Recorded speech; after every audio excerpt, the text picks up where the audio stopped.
Well, here we are in the Lark again. This has been quite a bit since the last video. I've installed a tachometer, and I've also finally got the main jet on the carburetor tuned. That was really embarrassing, but that I didn't get it fixed for so long. But I think I've got it set now. My gas mileage was really good. I think it's up to at least 20 miles per gallon now. I haven't measured it yet, but based on what I'm seeing from the gas gauge, it's doing really good. I filled it up, drove 50 miles, and the gas gauge is still on full, so there's that. Yeah, so we're gonna go for a little bit of a drive.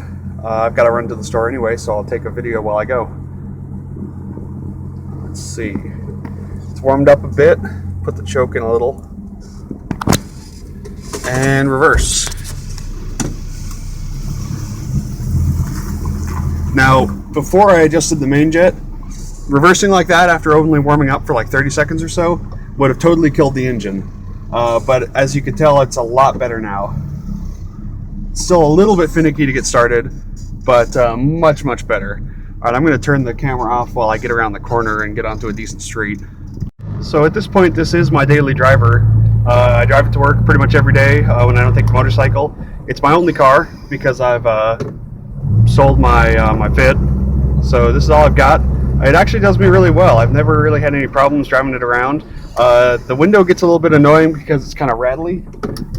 The windows tend to rattle when you get up to certain speeds, but it's not too bad. The car's comfortable to drive, and now that I've got the carburetor adjusted properly, it actually runs really well, and gets good gas mileage too.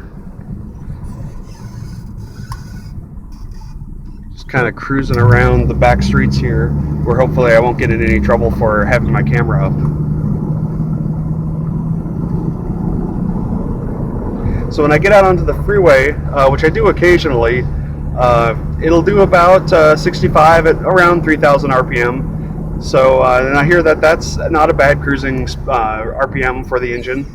So it works okay on that. I do find that these tires that I have on it, which are actually just bias ply show tires, these tires tend to they kind of buck the car around because they're very narrow, and the freeways out here are incredibly rough, and just the freeways in California are really terrible.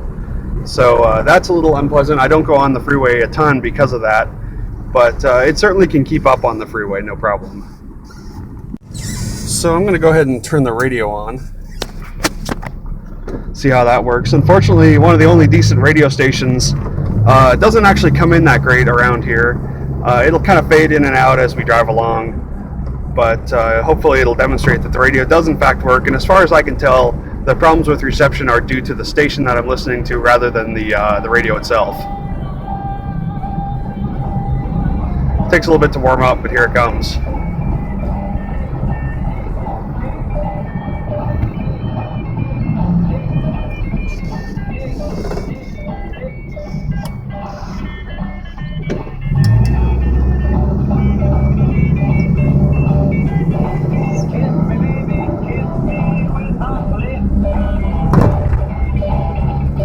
Kind of bumps hard when you hit a pothole. It's weird, the suspension does really good on some things, but it does really badly on others.